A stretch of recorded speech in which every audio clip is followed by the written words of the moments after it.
The Question on Nobody's Lips by guest blogger Betty McClellan on Radical Hub Archives at WordPress.com. I've been a feminist for a long time, since the 1970s, and I'm still waiting for politicians, community leaders, and social commentators to ask the question, what is it about men? Even in the face of horrendous violence by men against women and children, along with allegations of high-profile men raping and abusing women, Dominique Strauss-Kahn, Silvio Berlusconi, even with all the evidence we have that something's not quite right with the male of the species, there is still impenetrable resistance to focusing on men's behavior and asking, what is it about men? It seems that the only people with the courage to ask that question are radical feminists. The ability of mainstream, including mainstream feminists, to ignore the elephant in the room is mind-boggling. The thing is that patriarchy depends for its very existence on the notion that men are our heroes, our protectors, our leaders, and because of that, it is imperative that men be portrayed in a positive light at all times. Any unacceptable behavior didn't happen, or is a false accusation, or wasn't their fault, or is a cry for help, or should be seen as a mistake by one bad apple, or blah, blah, blah. Freud was someone who couldn't bring himself to admit the reality staring him in the face, that men rape children. He couldn't help but know from all the stories he heard that from his women clients that fathers sexually abused their daughters. He knew it. The evidence was right there and very convincing, but he couldn't bring himself to say it. Men wouldn't do that. More tragic than his ignorance was the fact that, in response, he developed his psychoanalytic theory of Oedipus, that is, that children fall in love with and have sexual fantasies about the parent of the opposite sex. What amazing sleight of hand. Men don't sexually abuse their daughters. Daughters make it all up. The stories he was hearing from his women patients on a regular basis were just the result of sexual fantasies in their childhood. The girls are to blame. The women are to blame. Freud has a lot to answer for because more than a century, his theory of Oedipus, built on a false premise, has allowed men to rape and abuse girls in their care with impunity. Men wouldn't do that. But men do that. Fathers, grandfathers, uncles, brothers, priests, and family friends, and still no one is asking the question, what is it about men? Every thinking person knows that the first step in resolving a problem is asking the right question. If the right question is not asked, if it is avoided like the plague, then the problem will never be resolved. So we have to ask, when the common denominator is most of the hideous violence that occurs in families, in society and globally, is men, how come the right question is never asked? How come no one ever asks, what is it about men? The answer is clear, they simply don't want to know. 28 responses to the question on nobody's lips. Mantis says, it's also interesting to note that when women commit any type of crime, no matter how trivial, it's blown completely out of proportion, in what appears to be a desperate attempt at distracting everyone from the countless atrocities committed by men. I think a lot of people, including some men, wonder what the hell is wrong with men. It's just another nature versus nurture debate. The latter seems to offer a more satisfactory explanation. Biology may play a small role, but I think that the age-old tradition of masculinity is the main culprit of despicable male behavior. Whatever the case may be, one thing is for sure. They're working mighty hard to keep themselves out of the hot seat. It's certainly a very taboo topic on most internet discussion forums. People rarely ask what is it about men, not because they don't want to know, but because they already know the answer. And the solution would bring an end to life as we know it, which would be bad news for the powers that be. Hecubus says, exactly. What is wrong with men? Why are they so obsessed with portraying themselves as good, whereas women, well, need I state the obvious? Yes, I will. Women are what?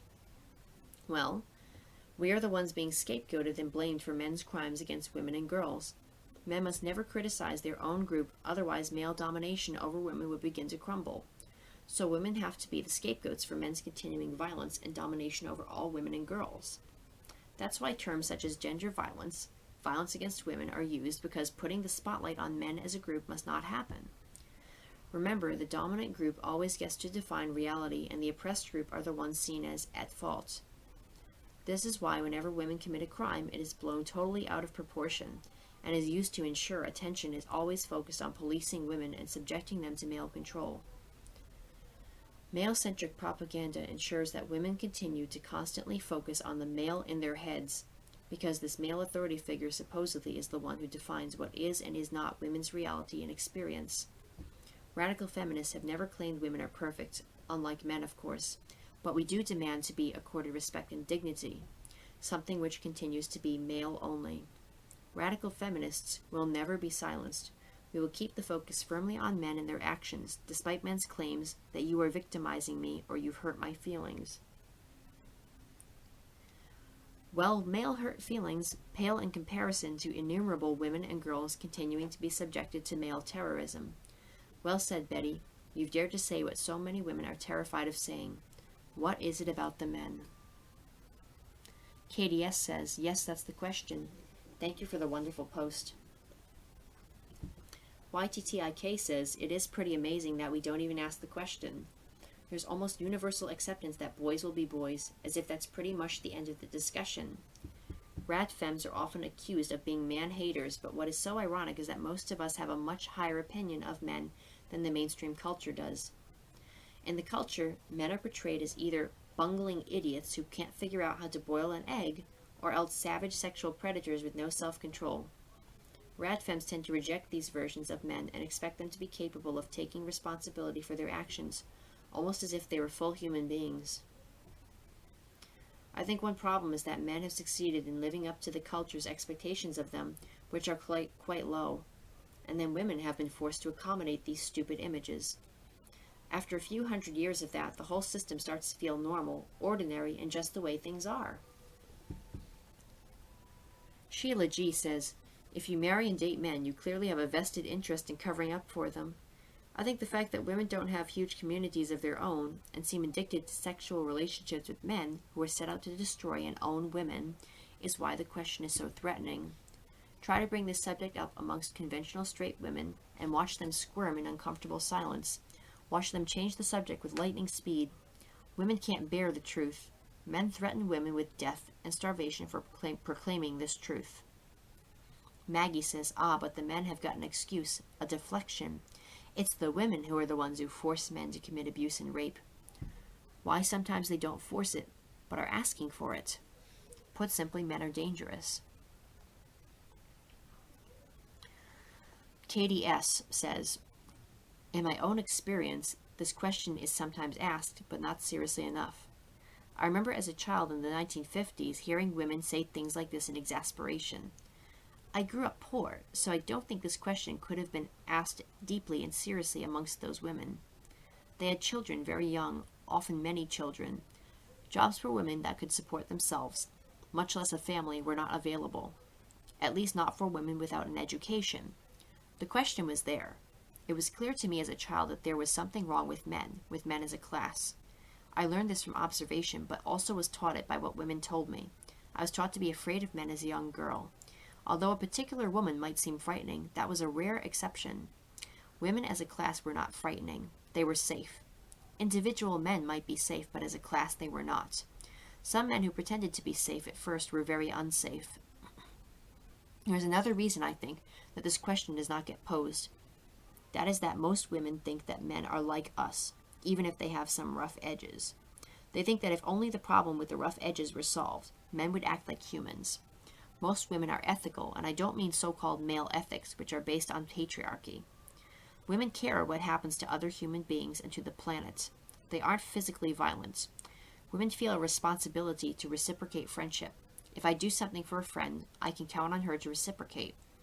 Even if women don't like someone, they can behave towards that person in a decent manner. They have empathy.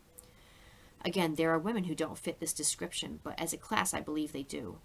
For example, that is why whistleblowers are most often women. They have some ethics and will risk a lot, far more than men, to do the right thing. I'm not trying to idealize women here, but rather say that women are normal human beings.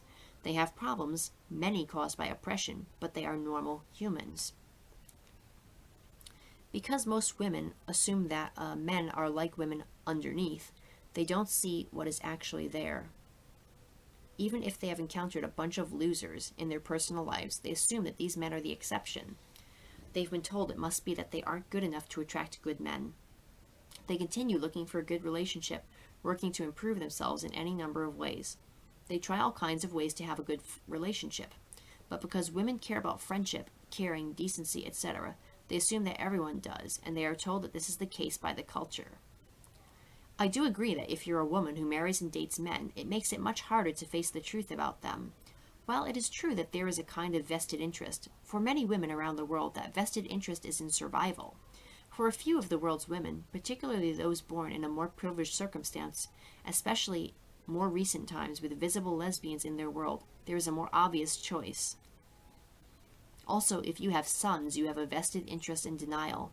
I have known both heterosexual and lesbian women with sons who do not look at this question. I do know one lesbian couple who cut off all contact with their son unless he behaved differently, though. It was very difficult to do and took a long time. I think radical feminists, both lesbian and heterosexual, are more likely to begin to look at what is wrong, even if they have sons.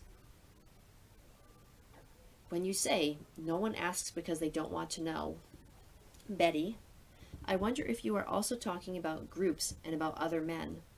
Of course, anyone in a patriarchal structure where there is privilege does not want to know. This relates to political and economic systems throughout the world, large and small. All patriarchal institutions, like education, medicine, the criminal justice system, at all levels, micro and macro. It is true also of institutions that consist of mostly women, like social work. This post is getting too long. Time to stop. PW says, I was just talking about misogyny being the elephant in the room last night. Hooray for the radfem consciousness. Sometimes people will stick their necks out and cry sexism, but that is really only a digestible accusation. The real issue is misogyny. No Anodyne says, for me, the reason I don't ask what is it about men is because the answer is obvious to me. The male human animal represents a level of control over his environment that exceeds anything else on earth currently or ever. The power that accrues to each and every one of them simply by being born male is obviously enough to keep them stuck in behaviors that gratify them and keep them in just enough control over their environment so that they can get more gratifications. Through a confluence of genetic evolution and social forces, males have reached a place of complete stagnancy. They can't let go, they can't fix it, they can't get out of their own mire. Even their own deaths on massive scales hasn't convinced them that their violence works against them. Looks like an evolutionary dead end to me, but a type of self-destruction that is definitely not unheard of in the rest of the biological world. What I'm much more interested in as a question is, what is it about women? Why do women keep trying to protect them, keep trying to excuse them, keep trying to live their lives as if men aren't violent, selfish, and destructive? That is what I don't get. Julia says, KDS, good point about vested interest and denial. Yes, I know so many women with sons who will never face the truth about men.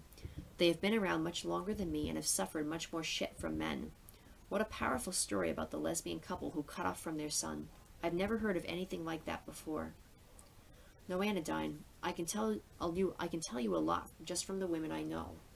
It costs too much to break the chains, and to look clearly at the problem without doing anything about it is too painful. So many hetero women will not and cannot do it. Many of the lesbians I know are already living woman-centered lives, so even if they have a grown son or a son-in-law who is a misogynist, they don't seem to be bothered by it, as most of their time is spent with other women.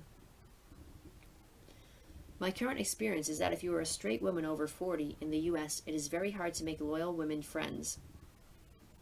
I can have a 2-hour conversation at a gathering with a woman, but it may take a year of running into each other before we'll actually exchange phone numbers. Women seem to be much more guarded and wary. While I certainly understand why, it doesn't make it any easier to try to create a woman-centered life. All the straight women I know will drop everything if a man they're attracted to calls or wants to see them. All straight partnered women I know put their boyfriend or husband first, and most of these women call themselves feminists. Katie S. says, Julia, I agree about the difficulty making new straight women friends past age 40. Everyone is pretty well established in their lives. I wonder what this means about the second wave feminists and their influence on younger women. Given the state of affairs in the culture, I think straight women need to put women first. I believe that once they did this during the second wave, the men in their lives did not like it, but they didn't care. But somehow the men took up more and more of their time. Also, other efforts like doing things for the environment with men took up energy. I'm not sure exactly what happened or even if I'm right, but I've noticed some of it. I've been thinking about this since I read your post and just wanted to comment. Katie S. says, more thoughts right after I posted. In thinking again about this, in the question Betty poses, what is it about the men? I believe that women do not get very far in their efforts in other areas, like war or concern about the environment, which is a great concern to all humanity, unless we also ask this question. Men have done these destructive things in all these other areas, so if you're anti-war, you're fighting patriarchy. You cannot solve this problem from within the patriarchal system. If you ask the question, what is it about men, while also being anti-war, you come up with a different result than if you only ask the usual questions that women in the anti-war movement ask. I know women who spend inordinate amounts of time being against wars, having expended much energy getting out the vote for Obama, to that end, etc. But these women seem to have left feminism at the stage of, we have made progress toward equal pay, etc. Being liberal feminist has sucked up huge amounts of attention with little success. When these women want me to volunteer, I don't feel comfortable doing so, and I now realize it has everything to do with their approach as liberal feminists. This has happened before when women in the civil rights movement, for instance, were just good for making coffee. Instead, they are advocating using fair trade coffee as a solution to several problems at once. Of course, there are more women leaders in these movements, but the overall misogynistic paradigm remains unaddressed, like the elephant in the room. I hope this does not seem too disorganized in my response, but it just occurred to me. Since I'm new to this, perhaps others have discussed it and I'm unaware of it. I still need to do some reading, obviously. Kukuru Shujo says, commenting on the things Katie S. and Julia just said, I think it's dangerous to be that dependent on men for basically everything in your life. I know that most young or middle-aged young women are proud to have been able to choose a man of their liking, unlike the much more oppressed women before them. But because there's this so-called free choice now, they must invest even more heavily in their relationships with men precisely because it's considered to be freely chosen. I know that women were still blamed for ruining their own marriages and relationships in the past, when oppression was much more visible, e.g., by obviously discriminatory legislation, but heterosexual relationships were generally not considered to be genuine expressions of love or affection, so that everyone could potentially understand why a wife hated her husband.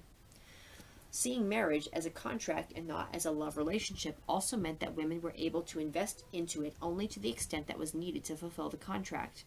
They could spend the rest of their time forming relationships with other women.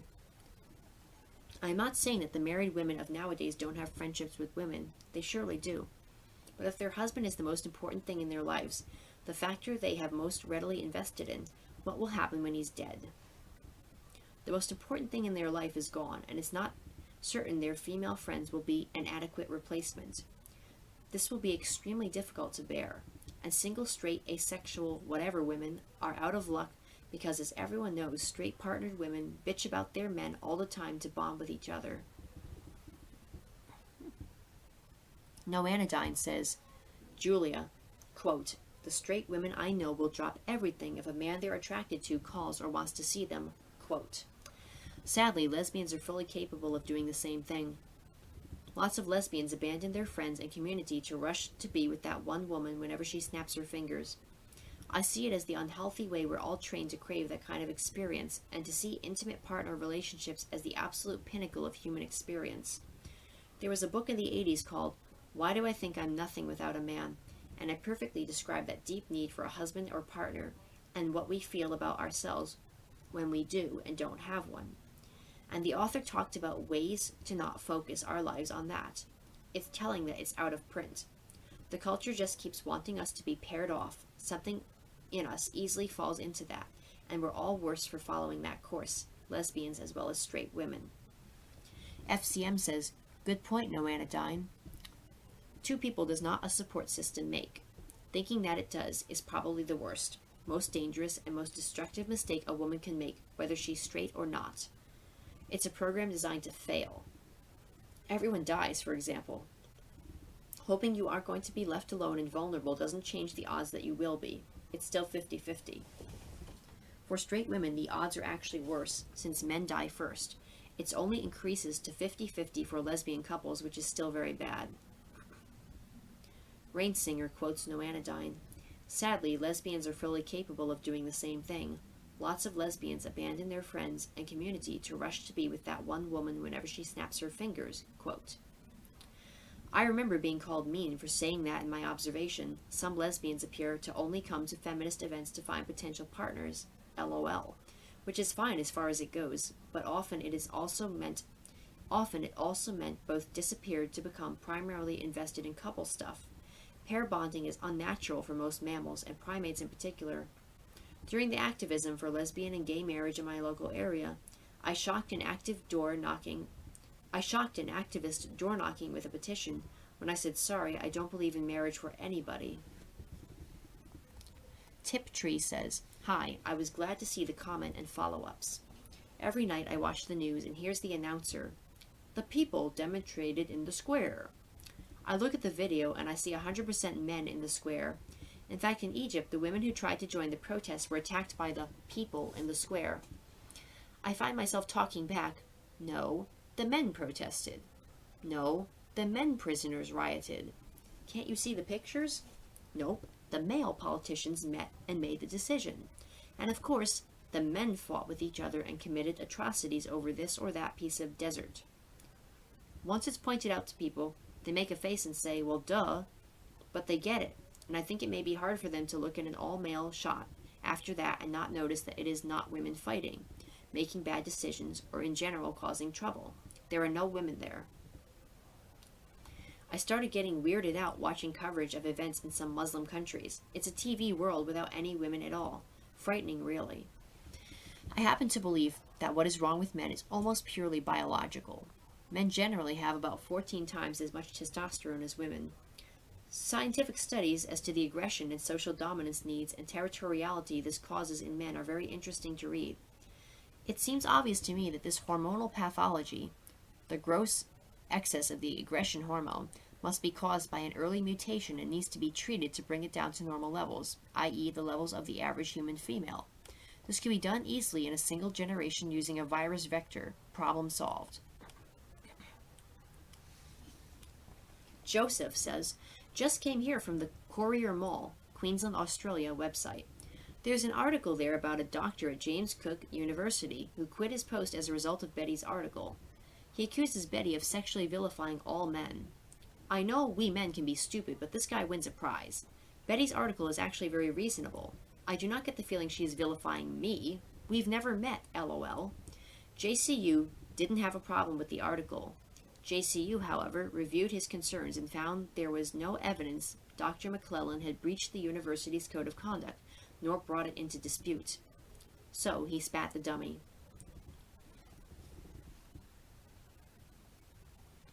Yisheng Qinghua says, this article is so awesome and true. As of today, I am still trapped living with a man, cannot find a job to escape, got screwed out of my bartending job working for an abusive man. I'm 37 and I want to work for a woman and live with only women. I need help. I posted links to this on certain local news articles. I await being deleted, banned, or at least attacked. EB says, I think I have some answers to what is it about men. I raised 2 sons. They turned out pretty fine. They didn't rape, hit, nor kill anybody. Nor did I ever hit them, humiliate them, or diminish their self-esteem. So the family is part of it. But I'm sure Mrs. Dahmer didn't dream that one day her son would grow up and eat the dead bodies of little boys he adopted. I went back to biology to search for answers. Why the male of our species commit most of the violence against each other and women and children. While biology is not destiny, here is the rarely discussed sperm war theory. From Sperm Wars by Robin Baker, Ph.D., published by HarperCollins. What happens when sperm is expelled into the vagina? First, the sperms look for foreign sperm. If they find them, they kill them. If not, well, they turn on each other. It's a massacre in there. The so-called killer sperms fight to death. The more passive sperms encircle the viable ones and stop them, hence kill them. Only 1% of sperms are egg getters, and they fight their way past all this massacre along the long way to the egg. And when they arrive, there is a little waiting area like a halo around the egg. There are only a few of them left. The egg contemplates whom to let in. If the egg doesn't sense a very different immune system in the sperm, she does not open the cell on her body that would allow the sperm to enter. Hence, no conception. The egg decides. As long as the biological story is told as a race, like millions of sperm racing each other like at the Olympic tryouts, and the winner penetrates the egg, first to finish gets a home run. This story emphasizes the sperm as a conscious fertilizing agent, as if all of them would want, at least, to reach the egg, but most of them are killer sperms and blocker sperms, and that 1% may or may not satisfy the egg's requirement for a diverse immune system, which would result in a stronger offspring. Hence, many couples who try to have a baby do not succeed. Without a conscious understanding of our biology, there's no chance to escape the take on the sperm mentality. If men understand that the stuff about boys will be boys is actually sperm will be sperm, we can start another consciousness. Humans will be humans. Women are the doors of life. Civilization building is not done for the bottom line. Civilization is built because life is too short. No need to cut it shorter, and both sexes need to have time to bloom to their full potential. Sekhmet says, I would love to see a study on male violence against women. Unfortunately, those statistics aren't kept. This is one of the reasons the opponents of the Violence Against Women Act can say they can see no difference that the law has made. Apparently, in order to get these statistics, we must slog through the raw data of police and court records, identify crimes and violence against women by men, and then tabulate them. The police, FBI, and courts aren't going to do this. At best, if we can force these statistics to be kept starting today, it will be decades before enough data is collected to even consider looking at the problem. My field is chemistry. I have a rudimentary understanding of statistics, which I am willing to improve. I certainly don't have the academic credibility to take a lead in this kind of research, but I'm perfectly willing to slog through the existing data and put it in order to be analyzed. Perhaps by the time some of the data is gathered and classified, my statistical chops will be up to the analysis. I do need some direction. We will need strict definitions and protocols that are transparent for the research to be valid. I don't pretend that the male scientific community will accept the results on a wide basis. I'm part of the skeptical atheist community, so I know this. Science is a self-correcting proposition, so eventually the truth will win out. I think collecting statistics on crimes committed by women would also be useful, if only to see that it is done in a non-prejudicial way. Anyone out there thinking of starting this kind of research? Count me in.